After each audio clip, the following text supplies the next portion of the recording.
गाय को रोटी खिलाने से कैसे बदलती है किस्मत। गाय को रोटी खिलाने का क्या फल और महत्व है, आइए जानते हैं इस वीडियो में। जय श्री कृष्णा फ्रेंड्स। तो श्री कृष्ण ने बताया गाय की सेवा का फल क्या है, गाय की रोटी खिलाने से क्या लाभ होता है और उन पापियों को क्या हश्र होता है जो उन्हें पीड़ा देते हैं। ये कथा एक बूढ़ी औरत और गोमती और उसकी गाय के प्रति निश्चल प्रेम की। तो चलिए आज कथा को शुरू करते हैं। आप सभी से निवेदन है कि कथा को अंत तक अवश्य सुने। अरे ओ बूढ़ी औरत, तूने सच में लगता है कि ये गाय तेरा कर्ज चुकाएगी। रामलाल की आवाज़ जैसे भीड़ के शोर में 3 बार गूंजी। जब पेट में भूख लगेगी तब क्या यही गाय तुझे रोटियां थाली में सजा कर देगी। अपने लिए तो 2 वक्त की रोटी मुश्किल से जुटा पाती है और सारी श्रद्धा इस जानवर पर लुटा रही है।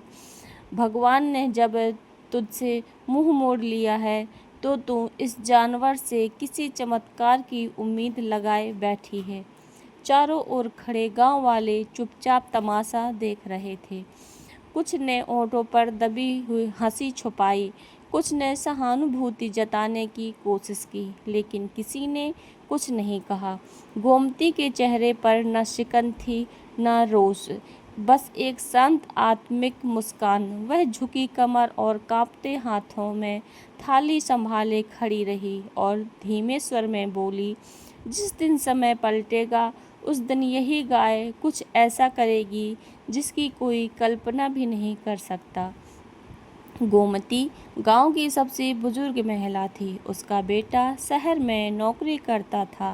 पहले हर महीने चिट्ठी और पैसे भेजता था, लेकिन अब न चिट्ठी आती थी न खबर। वह अपनी छोटी सी पेंशन और खेत की कुछ बची खुची फसल से जीवन चला रही थी। लेकिन हर सुबह जैसे ही सूर्य की पहली किरण गांव के पुराने मंदिर पर गिरती, गोमती रोटियों की थाली में गुड़ और तुलसी रखकर मंदिर की सीढ़ियों पर बैठी उस गाय को पुकारती, आजा बेटी भोजन कर ले। गाय भी जैसे हर दिन उसके लिए ही जीवित रहती थी। वह धीरे धीरे मंदिर से सीढ़ियों तक आती, बैठती और बड़े प्रेम से हर रोटी को चाट कर खाती। यह गाय न तो खूबसूरत थी, न दूध देती थी, न ही कोई नस्ल की उत्तम प्रजाति थी। वह दुबली मलिन और बूढ़ी थी, जैसी खुद गोमती। गांव वाले अक्सर तंज कसते, ये तो पागल हो गई है, पेट भर खाना नहीं है और पूजा कर रही है, रोटियां गाय को दे रही है, खुद भूखी सोती है। लेकिन सबसे अधिक जहर उड़ेलता था गांव का महाजन रामलाल। अरे गोमती, तू कितनी भोली है, ये कोई चमत्कारी गाय नहीं है, तुझे कुछ नहीं मिलेगा सिवाय धोखे के। पर गोमती सिर्फ मुस्कुरा देती, जैसे उसे किसी और ही सत्य का ज्ञान हो जिसे दुनिया नहीं देख सकती थी। एक दिन गांव बदलने लगा।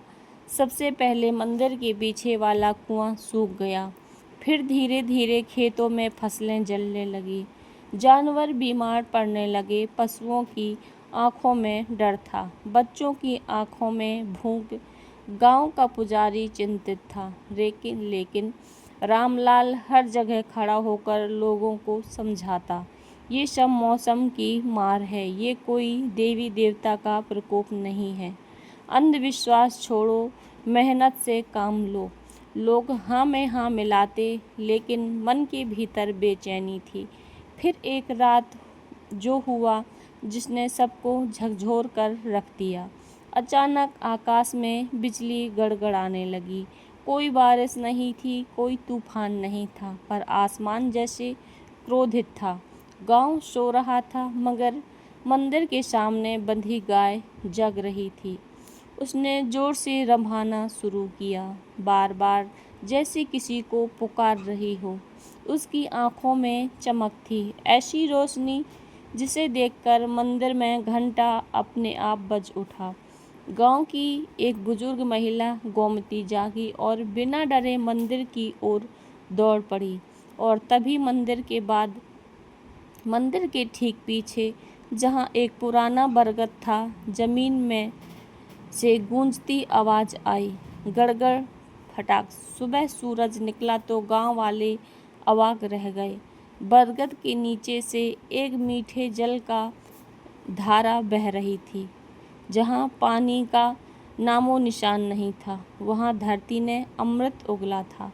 अब कोई संदेह नहीं था, सबसे पहले वही गाय खड़ी थी, शांत स्थिर, जैसे जानती थी कि उसका कर्म पूरा हुआ।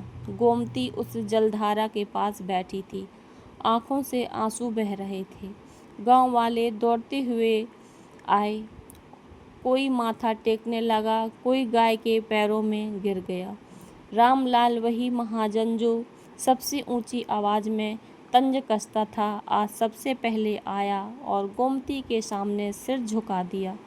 माफ़ कर दो गोमती, हम सब ने तुम्हारी श्रद्धा को मजाक समझा। गोमती ने हाथ उठाकर उसका सिर सहलाया और बोली, श्रद्धा अगर सच्चे मन से की जाए तो पत्थर में भी जीवन फूंक देती है। मैंने गाय को नहीं पूजा था, मैंने उस विश्वास को पूजा था जो भगवान से जोड़ता है। उस दिन के बाद गांव में परंपरा बन गई, सुबह मंदिर की पहली घंटी गोमती बजाती और पहली रोटी वही गाय खाती। गोमती अब पगली नहीं रही, वो गौ माता की सखी कहलाने लगी। और वह गाय, गांव में कोई उसे अब सिर्फ गाय नहीं कहता, वह धरती की साक्षात शक्ति मानी जाने लगी। कहते हैं, जब कोई सच्चा भक्त श्रद्धा से सेवा करता है तो ब्रह्मांड भी उसका साथ देता है। और गोमती की कहानी उसी अडिग श्रद्धा का जीवंत प्रमाण बन गई। मंदिर की सीढ़ियों पर एक विशाल काला नाग बैठ गया, इतना भयंकर कि लोगों की रूह कांप उठी।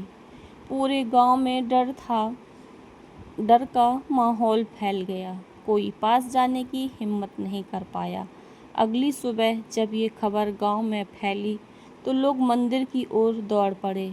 कोई इसे देवता का संकेत मान रहा था तो कोई अशुभ शकुन, लेकिन रामलाल फिर भी अपनी जुबान से बाज नहीं आया।